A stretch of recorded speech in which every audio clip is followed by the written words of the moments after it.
to another episode of the Audacity podcast, Stories from the Road Less Traveled. And today's guest has so many great stories from the road less traveled. I'm really excited to have her all the way from Kuala Lumpur in Malaysia. Let me throw it over to her to introduce herself. Thank you so much, John, for the kind introduction. I'm Yizhen. I'm Head of Strategic Partnerships for AirAsia Super App.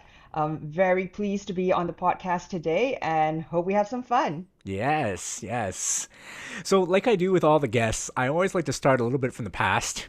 Start from you were growing up to understand a little bit of what that was like, because I think that starts with some of the influences potentially of where your career started, and then we'll kind of move to present day. So Sure. you grew up in a pretty small town in Malaysia called Kota Bharu, if I'm not mistaken, in the Yeah. northeast, almost like next to the Thai border there. Yes, indeed. Well, it was and still is a small, sleepy town. Back in the day, we had very little by way of distraction, so to speak. No cinemas, no shopping malls. In fact, John, the first Starbucks in town only opened in 2018. So imagine that. Wow. Yeah. So what is that like growing up in a smaller town, and what kind of career influences did you have, if any, when you were going through like pre-university days? Yeah, in a small town, I would say that the career support in terms of advice and counseling tended to be quite limited, and it tended to be quite domestic focused. What I mean when I say that is okay. So my personal experience was I was in the top class of my year because they sorted us according to academic ability, and even so, right? Even for the top class. I think the default ambition that was sort of given to us was that okay, if you guys are the top performers of this school, we're going to assume that all of you guys want to be doctors or medical practitioners. So please do well in your final exams, score all the A's that you can, get a scholarship, and get a posting in the local hospital. So that was the dream at that point in time.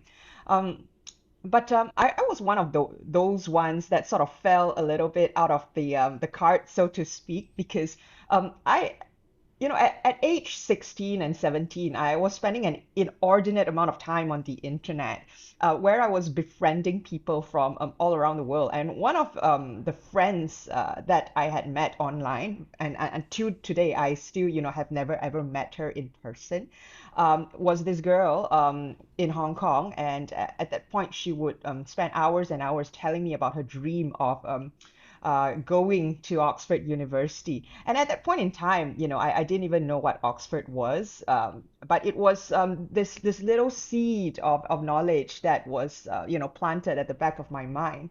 And when high school exams came and went, I got my straight A's. I went to do A levels in a college in Kuala Lumpur. Um, and it was time to apply for my university applications. I just decided, on a whim, to also apply to the University of Oxford in my application. And circling back to one of your questions, right? Like what shaped my career aspirations. So at that point in time, I did a bit of reflection and realized that, I was in the debate team. I enjoyed reading. I enjoyed thinking about philosophical issues as well. So law was one of the natural choices that stood out to me. So I put in my application to read law at the University of Oxford, amongst other universities. And uh, well, one thing led to another, and now here I am. Yeah, I mean that's amazing. A random stranger on the internet is really what opened your eyes because you weren't exposed to that, right? I mean that's amazing. That's amazing. So, you made it into Oxford. That must have been amazing. And then you went from a small town all the way to this big university. What was that transition like? That couldn't have been easy the first few years. Yeah, John, to be honest with you, it was incredibly tough because coming from like a very small town environment where life was very idyllic, and it was just me and my studies and my books, and occasionally hanging out with friends, and being catapulted to a global institution of academic excellence, if I may, where my peers and my classmates were all not just in the top of their schools, but also sometimes top in their countries, right? It was incredibly intimidating. Um, and it thinking back, right, it took me a good 2.5 years for me to finally be comfortable where I am and in my own skin. And making that journey, what really helped for me was being unafraid to admit that, hey, I don't know these things and I don't come from these sort of backgrounds, but at the same time, I am curious enough. I want to know more. I want to be better. Being a little bit shameless, if I may, sometimes to ask for extra help, be it from my classmates or from my professors, really helped me make that journey. Yeah. How'd you get the courage to do that? Right? Because I think that's always the starting point. Like, you're not sure, that people say to ask, but actually doing it, and opening out your mouth and exposing yourself a little bit, right? The whole like gotta show vulnerability isn't always easy, especially growing up in an Asian context. Yeah. To be honest with you, it was equal parts desperation and Yeah. equal parts really at my wits end. Like, I thought about, every single study technique imaginable, and it just the pace of the curriculum and the expectations and the deadlines that all just, came in at the same time, right? All in once. Um, I felt that I wasn't doing as well as I should be doing in some of my classes. And I was like, hey, man, I only have 3 years to nail this and get this right. Yeah. So I have to speak out. Otherwise, nobody is going to speak out for me if I don't ask for help. And Yeah. I'm so glad I did because, as it turned out, the professors were more than happy to provide extra guidance, spend extra time, and that to me was very much pivotal to me making it through that environment, a high pressure cooker environment. Yeah. So back up against the wall, really almost no choice really at that point, right? So Yeah. you said like 2.5 of the 3 years it took you. Was it do you remember the turning point where you kind of felt like, okay, I think I've kind of gotten it under control finally? Yes, actually, there was indeed a turning point, and that turning point was when I started getting first class marks for my essays. And that meant a lot to me because prior to going to Oxford, right, my academic background was mostly in the sciences, Mm. biology, chemistry, and math. And coming in to do law, it required a very different way of thinking and a very different way of absorbing and synthesizing and putting it out on paper, right? And so for me to have started showing these results on paper in terms of academic achievement, that was the turning point. If only I had realized in my first year what it took to get there, I'm sure the journey would have been less painful. But I feel like it's a journey that is unique to everyone, Mm. and everyone has their own pace. Yeah, yeah. But I guess if you had to do it over again, maybe ask earlier, right? Right from the beginning, Yes, really. indeed. Yeah, It's yeah. it's a mantra that I carry in my professional life today, right? Especially when if I'm making a career switch, right? Ask earlier is always better than ask later. Yeah, yeah, that's great. That's great. So, upon graduation, you did a couple of internships, I guess, and you eventually landed a scholarship, I think, with the government. So, with the public sector in Malaysia, eventually in the Securities Commission. So, tell us a little bit about that journey. I know you spent also a little time in the private practice here. So what was that like going into law, but doing it again a little different? Because I think most people go the private sector after they get past the bar and they're qualified and go up the chain that way. But you kind of went again another slightly off the beaten path for a lawyer. Indeed, I did. So, you're absolutely right. My studies at Oxford were funded by a public sector scholarship. And when I came back, basically the stipulations of the scholarship was that I just spent X amount of years working in Malaysia, in any company or organization, though the public sector would be preferable. So um, I first started out in a pupillage at a law firm in Malaysia, and just to see, how I would take to legal practice, basically. I realized that it wasn't quite my cup of tea. And doing a bit of reflection, thinking back, what were the things that I enjoyed doing back in university? And what was it that I was doing as a lawyer today? Well, as a lawyer, I felt at that time that my job was to advise clients what the law is. Right. And, if you'd like to do business, this is how you should be doing it because this is basically the framework today. But at university, I realized that what I enjoyed more was thinking about how can the law be improved? Was this case decided correctly? Can the law be improved in any way? And so that was a key motivation driving me to take up a job in public policy. So I went to the Securities Commission and took up a role in the policy making department. It was very fun. It was very forward looking, and I had the opportunity to ideate and think about, how can things be improved for the industry. So, um, give us some of the key highlights here, because I know not only you were doing policy, you end up writing speeches for the chairman. I mean, some really influential stuff at such a young age. How did that feel in doing that? Did you feel over your head, or this is excellent? This is, some side benefits, especially compared to your traditional lawyer friends that were probably writing a lot of briefs and doing a lot of research, right? As a young lawyer. So when you mentioned, right, did I feel like I was over my head doing all of this? Well, firstly, I'd like to start out by saying, in hindsight, I was probably too young to be afraid. Ignorance is bliss sometimes, right? Yeah, you just sort of just dive right into what is in front of you, right? And because you just don't know, you're too young to be scared. So you're absolutely right, John. I did a couple of roles during my time in the government. I started out a couple of years in the General Counsel's office doing policy making, writing laws. Creating legal frameworks. And then I transitioned on to the chairman's office, where I was basically his market political advisor. I wrote his speeches, indeed.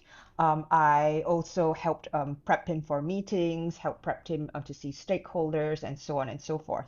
And it was a big transition for me because the pace of the deliverables was very much truncated in the second role, right? Um, whereby, like, if you think about a typical policy making project, when you factor in the time it takes to do the research, the stakeholder engagement, the drafting, and getting it all through the approval processes, because these are laws of national consequence. Um, you'd be looking at a project timeline of about 2 to 3 years. Whereas, in the chairman's office, it's more like 2 weeks, if not 2 hours sometimes. So it was indeed a very different path because it was a job that forced me to be very much in tune with current trends and market movements that could sometimes come very, very quickly.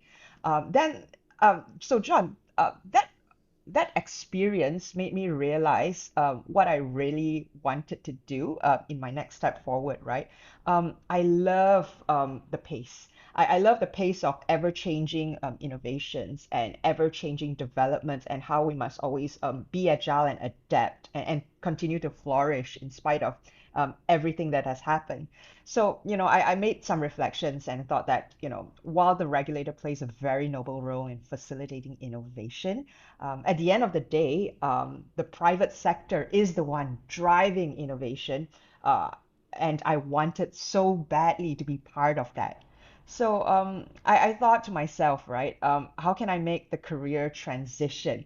Because employers in Asia, in particular, they are very much focused on your previous professional experiences in considering whether or not you're a good fit for the role they're hiring for. So I thought about it, and because I wanted to make a pivot into the private sector, but at the same time, I wasn't anchored to any particular role or any particular industry, I thought that the MBA would be the perfect option for me. You wanted to kind of move away from law though, or you just wanted to go private sector? So that's a great question. Even when I was, in private practice, I realized that I was always more excited at the commercial aspects of the deal that I was Yeah. advising on. Yeah, I was always more curious, what were my clients thinking when they decided to do XYZ, when they decided to open this new business here. Hmm. And I realized that was a sign of, what would truly excite me. And I wanted to be part of that. Right, right. So that begs the question that I think a lot of people have on their mind, especially if you grew up in a more traditional Asian type of family. When you had to, kind of come to your parents and kind of tell them a little bit about this, little change that you're like, after all these years of law and going overseas and all the hard work that you want to kind of switch. What was that like? Did you worry about that? Do you think your parents are pretty cool with that? How did that all go? Oh yeah, that's an excellent question, John. My parents, they came from a generation where, at that point in time, my dad amongst his peers, not everyone was fortunate enough to go to university, Right. and at the stage and the time and the era that my parents were in, right?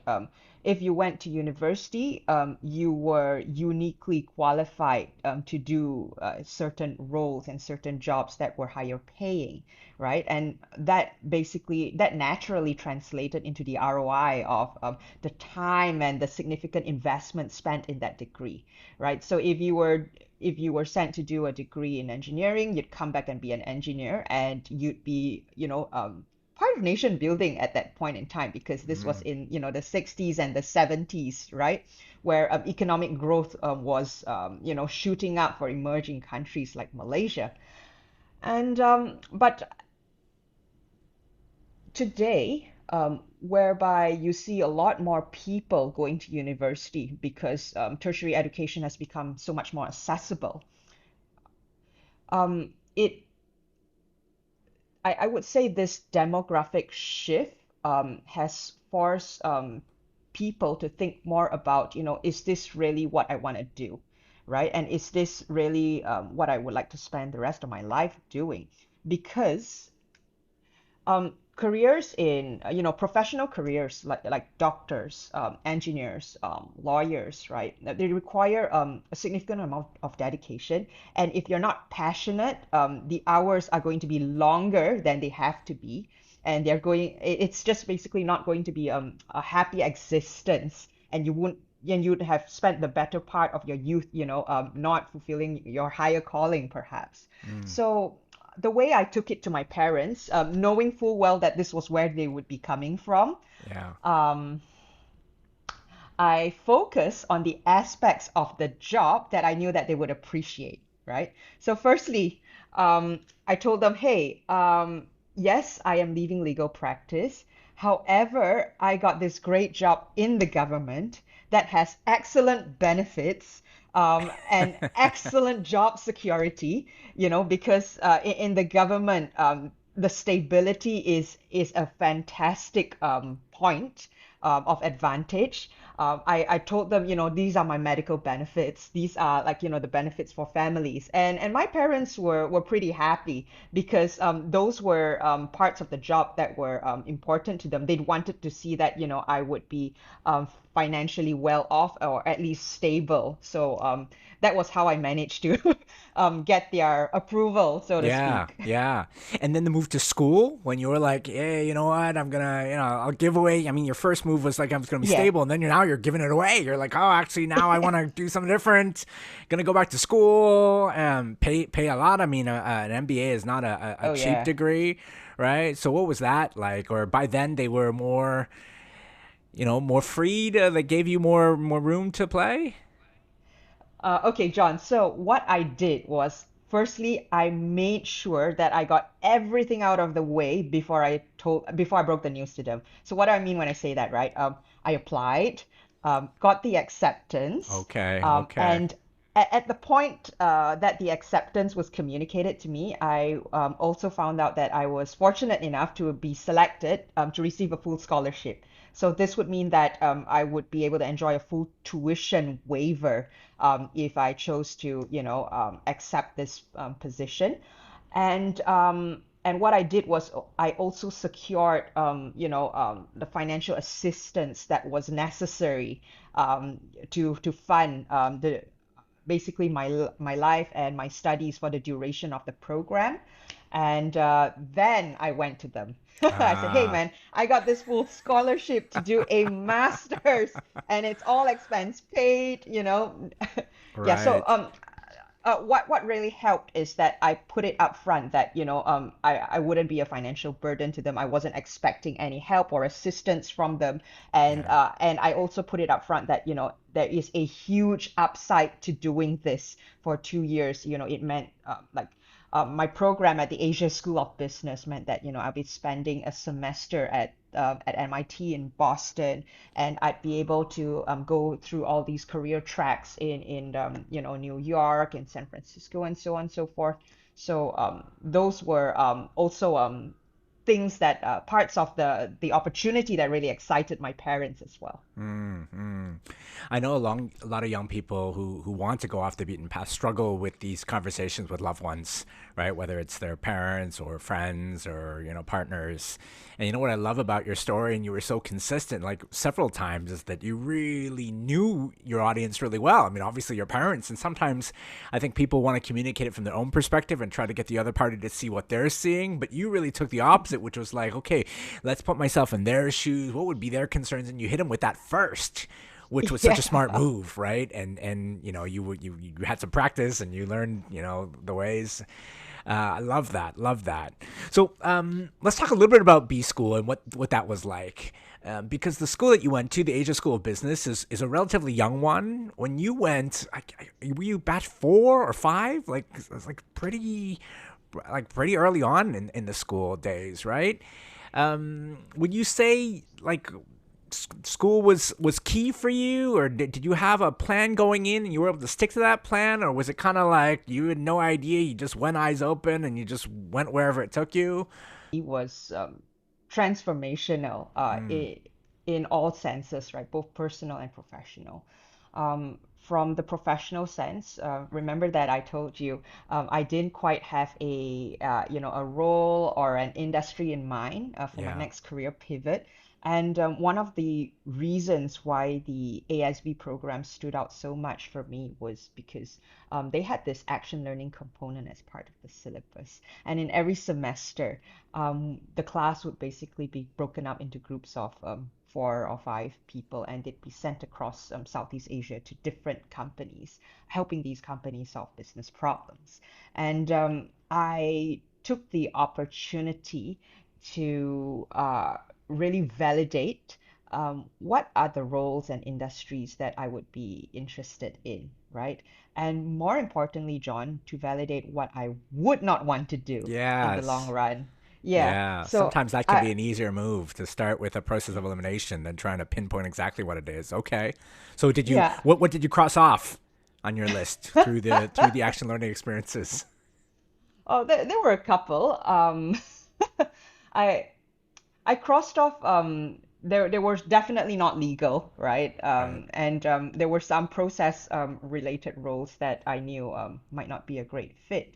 But what I resonated particularly well with was roles that enable companies to try new things, be it to venture into a new business line or to venture into a new market, right? So all of my projects during my time at ASB were about helping, companies penetrate new markets or introduce new products or contemplate new business models. And this included my summer internship in Hong Kong.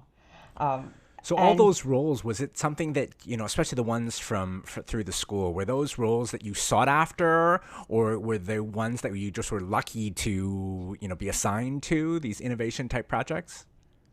the way it works at ASB is that every semester there will be a list of projects, and everyone gets to bid on the Okay. top three projects that they Okay. wanted to be part of. These were the projects that were assigned to me, but I had also bid for them. Yeah. So you got what you wanted then. That was very smart to get out ahead of Uh, that. Yeah, well, it helps that there would always be like more than one project that I would be happy to do, right? Okay. So I was flexible, as long as I got any of my top three, I would be happy. Yeah, Yeah. and I made it work Right, basically. right. So you were Yeah. about to tell us a little bit about Hong Kong. You went up there for the summer with a pretty well-known conglomerate, one of their new subdivisions in the beauty industry. Tell us a little bit about that. Beauty is really different from where you came from in the past. It was indeed, and it helps that I'm a consumer of beauty products, Okay. right? Naturally. So it does help that, I naturally understand what are consumer pain points and what women would be looking for when they shop for beauty products.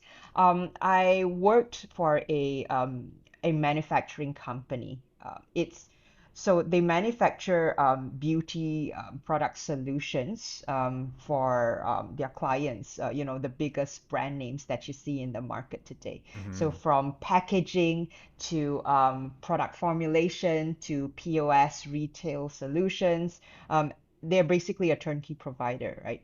And at that point in time, my project was to help them craft out, the next 3-year plan for the company, so to speak. And that entailed looking into where do I see the beauty industry headed in the future, and are we placed well enough to leverage our strengths, because they were a global company, um, and they were very well established in the market. So I think the question would be where next, so that experience in Hong Kong really solidified my ambitions, right? I knew that after my MBA was complete, I would be moving on to do roles where I would be helping companies try and accelerate change or take it to the next step forward. So I started zoning in on roles in strategy, roles in corporate development,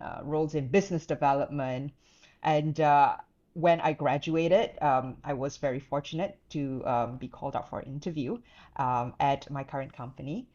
So AirAsia at that point in time, right? So I think John, it's quite important for me to explain a little bit of context. I Yeah, I think it's graduated. important because maybe not everybody's familiar with first Yeah. AirAsia. So if you're not familiar with AirAsia, then I would say, I mean, if you live in Asia, you'll know them really well. But if maybe you're from Europe, it's probably like the Ryanair, the EasyJet, or in North America, Southwest is like the pioneer of the low cost carrier, right? But you didn't actually work for aviation per se. At the point in time when I was graduating, it was April 2020, and this was at the height of the first wave of the pandemic as we now know it. Um, And at that point in time, because the first lockdowns were being were being put into place across the world, airlines were basically grounded, right? All the aircraft was grounded, and everything was at a standstill for a lot of businesses. Um, at that point in time, AirAsia had made this bold and audacious move to want to really accelerate their pivot into digital travel and lifestyle platform specifically. Um, the idea was that the founder, Tony Fernandez, wanted to transform AirAsia to be more than just an airline, but also monetizing the platform, AirAsia.com, into basically your one-stop shop for all your travel needs, whereby you can buy hotels, other airline flights, airport transfers, and so on and so forth. So at that point in time, AirAsia was literally the only airline in the world that was making such a pivot. And I was pretty excited. I wanted to be part of that. And so I made the leap. And so your first role is a pretty interesting title that's gotten very popular, but I think a lot of people are always wondering when they hear that role, what actually does that do? So you were the chief of staff for a little bit when you first joined, yes? Oh, yes. Okay, so I was chief of staff to the CEO of AirAsia Super App at that point in time. And my role was okay, firstly, I want to take a step back because there are so many definitions that are Yeah. running around. And I'd like to say this one definitive thing, right? The role chief of staff actually differs according to organization and according to the CEO, who decides what the role should entail. And it's often which the role that the chief of staff will play is the one that will best complement the CEO based on his personal priorities and where he needs help in delegation to a trusted party, right? As well as current organizational needs at that point in time. So Mm. with that as context, right, my particular role when I joined was I I was involved in firstly managing external stakeholders for my boss. I was also instrumental to in drawing up her public relations strategy as well as writing speeches for her. Basically, not so detached from my previous role. Yeah. Um, Writing speeches for her, helping her prep public appearances for all the road shows because at that point in time, the world really needed to know that AirAsia was more than just an airline ticketing website. It was, your one-stop shop travel OTA being online travel agency, right? So uh, this was the portfolio that I found myself in at that time because this was what the company needed the most. Hmm. And fast forward about a year in, because it was a fast-moving business and business needs change. Um, we had accomplished, the roadshow bit, the getting the public branding, public perception bit out, and I took the opportunity to pivot once more into strategic partnerships. So it's a role that is very strategic in nature, very business development driven, but also a lot of corporate alliances, a lot of joint ventures, and a lot of thinking outside the box as to how two businesses can get together and do magic together. Mm. Mm. So look, when we look right now at your life and we go backwards and we listen to what you tell us today, I mean everything kind of looks like it was so smart and you were focused and you were able to get what you wanted. But I mean, do you ever pinch yourself and kind of say, "Oh my goodness!" Like when you started in Kota Bharu and you were, being heavily influenced in a traditional like doctor kind of sciencey type of way, and then you end up going all this to where you are today. Does that make you kind of go, "Wow," or do you think back on that and kind of go, "Wow," or it was like, "No, this is just very natural." Absolutely not natural because because if you think about it, right, John, like the benefit of hindsight, right? Hindsight is always 2020. Mm. And if I were in charge back then when I was 17, to map out my 20-year plan Yeah. for my life and my career, I would be stymied by my own imagination, Yeah. right? Because never would I have imagined that there was a world that was, so big and so global. Never would I have imagined that I would be in a commercial type role, not doing legal, right? Right. I think if there is one reflection I might offer for people um, who are just starting along in their journey and probably feeling a lot of pressure to have it all decided 20 years in advance or 10 years in advance even, Mm. um, just I would say you just accept that you probably don't know what life is going to throw at you. In reality, progression is never going to be linear. It might be a series of lateral moves that might end up enriching your future movements ahead. I'll give you a great example, John. My legal background, right, and my background in being in government has been invaluable in my current role where I'm making deals. So I'm risk managing deals better, I feel, because of my legal background, and I know how to manage government stakeholders better as well, which could be very important when it comes to strategic partnerships, right? Um, and I also wanna I also wanna say one thing, right? No matter where you are in life, even if you feel like you're struggling to see the future or having a clear vision of where you might want to go, um, find time to give because my some of my biggest achievements today are a culmination of the little breaks or little favors that the people in my life have done for me, right? Be it, some virtual friend whom I've never met who, talked to me about wanting to apply to one of the best universities Yes. in the world, or be it some mentors who decided to adopt me and spend hours of their time coaching me on life and teaching me the ways of working, or even some of my peers who took time out to just show me the ropes each time I made a new career pivot and I was in a role that I was unfamiliar with, right? um, all of these are little gifts and little gestures of kindness of people paying it forward. And I like no matter where you are in your life, even if you feel like you're struggling or you have nothing to give, there is always something to give.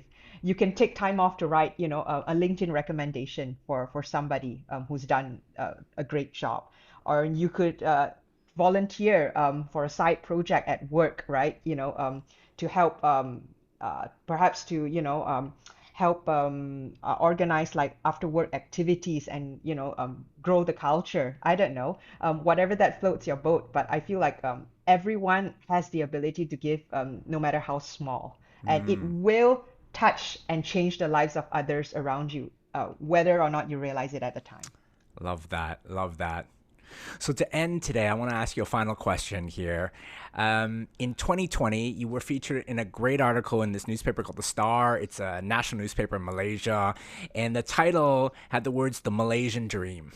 Right, and the author basically went through and talked about your life, a little bit of what we heard about, and basically saying that you're living the dream here, this Malaysian dream. So, for our viewers that are not so familiar, what exactly is the Malaysian dream? I think people hear a lot about the American dream, but is the Malaysian dream kind of similar to that? And do you think this is true? Right, what the author was saying? Well, I'm Malaysian and I've been born and bred. I've lived here virtually all my life. So you might forgive me for being a little biased when I say that Yes. it does exist and I do believe in it. Okay. Yeah. Yeah. Yeah, the Malaysian dream to me, John, is about social mobility and the hope that every generation can afford to carry in their lives, right? And when I think back about the Malaysian dream, I think about what is it that the youths of today aspire to, and what is it that they hope for, and what is it that they feel confident that they can achieve, right?